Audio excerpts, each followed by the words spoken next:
Euzubillahimineşşeytanirracim. Bismillahirrahmanirrahim. Rabbi şrah li sadri ve yessir li emri ve hlul ukdeten min lisani yefkahu kavli. Qolmuş şeytanın şerrinden Allah'a sığınıram. Rəhman Rəhim olan Allahın adıyla. Allahın salam ve salavatı olsun Peyğəmbər və onun pak əhl-i beytinə. Salam əziz tələbələr və bizi kanaldan izləyən dəyərli həmvətənlərimiz. Hər birinizi xoş gördük. Hifz elmi dərsində 4-cü video çəkiliş. Bugün 16 sentyabr 2025-ci il.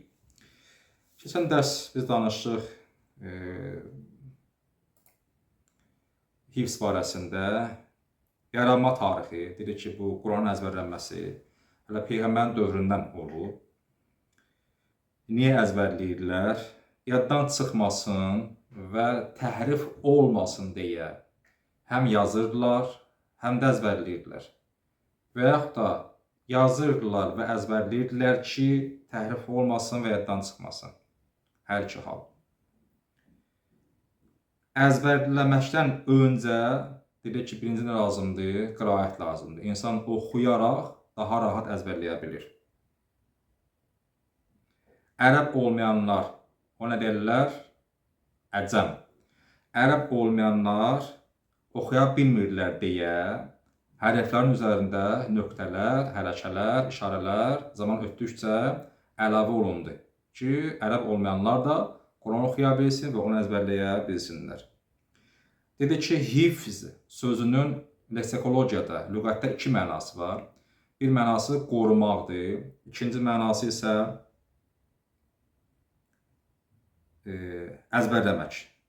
Qorumaq, əzbərləmək. Quranda hifz sözü və bundan alınan müxtəlif sözlər var. Quran-Kərimdə hifz sözünün qorumaq mənasında işlənməsi var. Daha əzbərləmə mənası yoxdur. Hifz təşkərlə lüğətdə qorumaq və əzbərləmək deməkdir. Quranda isə birinci mənası olan qorumaq mənasında gəlmişdir. Məsələn, Buruc 22-ci ayə fil-ləvh-i məhfuz qorunmuş lövhə mənasında da, nəinki əzbərlənmiş lövhə. Hafiz sözü dedik ki, hafiz sözünün lüğəti mənası, yəni əzbərlə mənasındadır, ismi faildir, yəni həmişə bir şey bilən.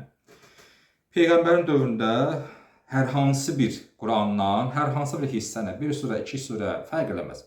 Peyğəmbərin dövründə hər hansı bir yeri, Quranın hər hansı bir səhifəsinin, surəsinin, ayəsinin əzbəz bilənə, cümma, yəni Quranı zehninə cəm edən, mahir, yəni ustad, qurra, oxuyan və həmlə, yəni daşıyan. Cümmaul Quran, həmlətul Quran, mahirul Quran və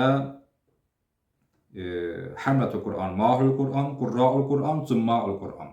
Daşıyan, ustad, oxuyan və zehində toplayan mənasında istifadə olunmuşdur ki, 7-ci əsrdən sonra bu hafiz söz ortaya çıxdı. Peyğəmbər dövrünü hafiz deməzdilər. Müəyyən bir hissə bilənə də cümma, qurra, həmlə, mahir deyərdilər.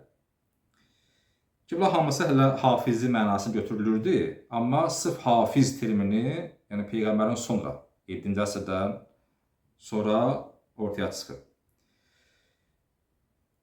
Və bütöv Quranı əzbər bilən şəxsə deyirlər.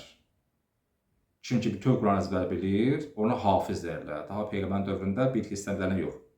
Yəni, müəyyən hissəni əzbərləyirsə, ona hafiz deməzdilər. Hətta hafiz sözü sırf Quran hafizinə ad edilmir, xüsusi söz deyil, ümumi sözdür. 100.000 hədis, hədisin raviləri, hədisin sənədinə qədər kim ki əzbər bilir, ona da hafiz deyirlər. Bu, keçən dərsimizdən bir qısa məlumat ki, yadınızdan çıxmasın.